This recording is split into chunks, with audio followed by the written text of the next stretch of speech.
Halo Kofren, soal kali ini berkaitan dengan konsep fluida dinamis. Nah, perhatikan, di soal ini diketahui ketinggian atau posisi titik A diukur dari permukaan itu bukan 1 meter atau 20 cm ya.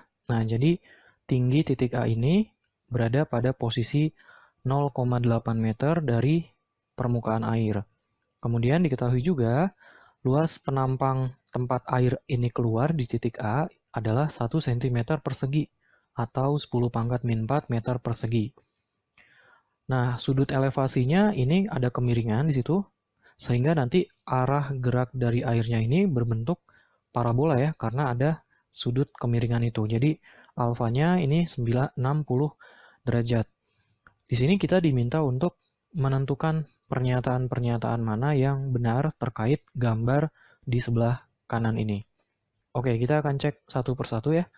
Pertama kita coba cek dulu nomor 1, kecepatan pancaran pertama kali adalah 4 meter per second. Maksudnya kecepatan di titik A itu. Nah, menurut hukum Torricelli, kalau misalkan ukuran lubang bocornya ini lebih kecil atau sangat kecil dibanding luas penampang dari airnya, maka besar kecepatan air yang keluar di titik bocor itu sama dengan persamaan gerak jatuh bebas, yaitu V sama dengan akar 2GH. Nah, H-nya ini adalah posisi titik A diukur dari permukaan air, bukan diukur dari tanah ya. Nah, sekarang kita hitung, diperoleh 2 akar 2 kali 10 kali 0,8, hasilnya sama dengan akar 16 atau 4 meter per second. Jadi nomor 1 benar ya. Nah, sekarang kita cek nomor 2, berapa tinggi maksimum semburan air dari dasar. Nah, di pernyataan nomor 2 disebut nilainya 0,8 meter. Sekarang kita coba buktikan. Nah, tinggi maksimum ini dari pancaran air ini sama dengan HP ditambah 0,2. Nah, di sini HP itu maksudnya adalah titik puncak dari si air ini ketika dia bergerak parabola.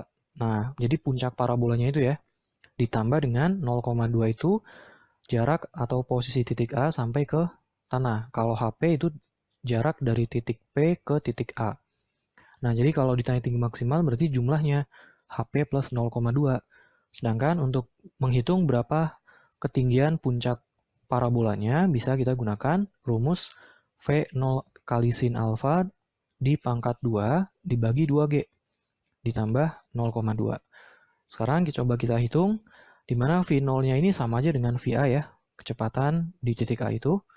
Jadi 4 dikali akar 3 per 2, sin 60 derajat itu akar 3 per 2 ya. Kemudian di pangkat 2 dibagi 20 plus 0,2. Hasilnya sama dengan 0,6 plus 0,2, sama dengan 0,8 meter. Jadi nomor 2 juga ini terbukti benar. Oke, sekarang kita lanjut ke nomor 3. Jarak pancaran terjauh dari pancuran A ini. Oke, untuk menentukan jarak pancaran terjauh pada kasus ini, kita terlebih dulu memvisualisasikan bagaimana parabola dari air mancur ini terjadi. Nah, seperti bisa kita lihat di sini, dari titik A sampai ke titik C, di mana titik C itulah tempat air sudah sampai ke tanah, itu ada perbedaan elevasi ya. Jadi A sama C tidak segaris. Nah, ini artinya waktu dari A ke B ini tidak akan sama dengan waktu dari B ke C, di mana tinggi si B ini adalah titik puncak parabolanya. Kalau diukur dari dasar, dari tanah, jaraknya adalah 0,8 meter ya. Sama seperti yang di pernyataan nomor 2 itu. Nah, jadi jarak pancaran terjauh bisa kita nanti selesaikan dengan rumus SAC sama dengan VA dikali cos alpha kali TAC. Nah, kenapa di sini tidak ada percepatan? Karena gerak ke arah samping atau pada komponen horizontal ini sifatnya GLB ya, gerak lurus beraturan. Nah, sekarang kita cari dulu berapa TAC-nya. Pertama, kita hitung dulu TAB, karena TAC itu sama aja dengan TAB plus TBC ya. Nah, untuk TAB atau waktu yang dibutuhkan sampai ke puncak parabola itu sama dengan VA kali sin alfa per gravitasi.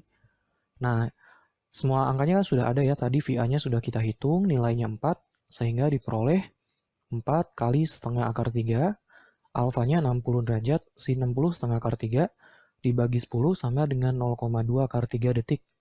Sekarang kita lanjut menghitung BC. BC sama dengan akar 2HBC per gravitasi. Nah, dari B ke C ini sifat geraknya dia jatuh bebas ya. Jadi bisa kita hitung dengan rumus jatuh bebas. Akar 2H per G. Nah, untuk HBC-nya sendiri 0,8 sudah lengkap datanya bisa kita hitung. 2 dikali 0,8 per 10 akar ya. Jadi hasilnya sama dengan akar 0,16 atau 0,4 detik. Maka waktu dari A ke C ini sama aja dengan 0,2 akar 3 plus 0,4. Jumlah waktu A ke B plus waktu B ke C. Ini kira-kira nilainya kalau kita bulatkan sekitar 0,746 detik. Nah, maka jarak tempuh atau jarak terjauh dari air pancuran ini adalah 4 dikali setengah dikali 0,746. Kita kembalikan lagi ke rumus yang SAC ini.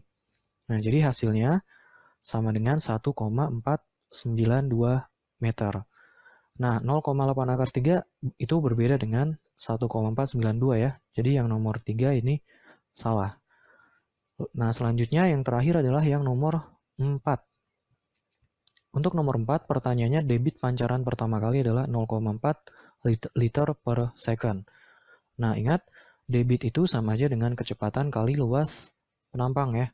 Nah, kecepatannya sudah ada dan luas penampangnya juga sudah ada. Jadi, diperoleh QA sama dengan 4 dikali 10 pangkat min 4. Nah, ini satuannya masih meter kubik per detik. Liter itu dm kubik ya. Dari meter kubik ke dm kubik tinggal kita kali 1000. Jadi hasilnya QA sama dengan 0,4 liter per detik. Jadi sudah jelas nomor 1, 2, dan 4 ini betul, sedangkan yang nomor 3 ini salah. Nah, kalau kita lihat opsi pilihan gandanya ini tidak ada yang benar ya. Jadi kita tulis ulang, opsinya adalah opsi yang F, yaitu 1, 2, dan 4. Oke, sampai berjumpa pada pertanyaan berikutnya.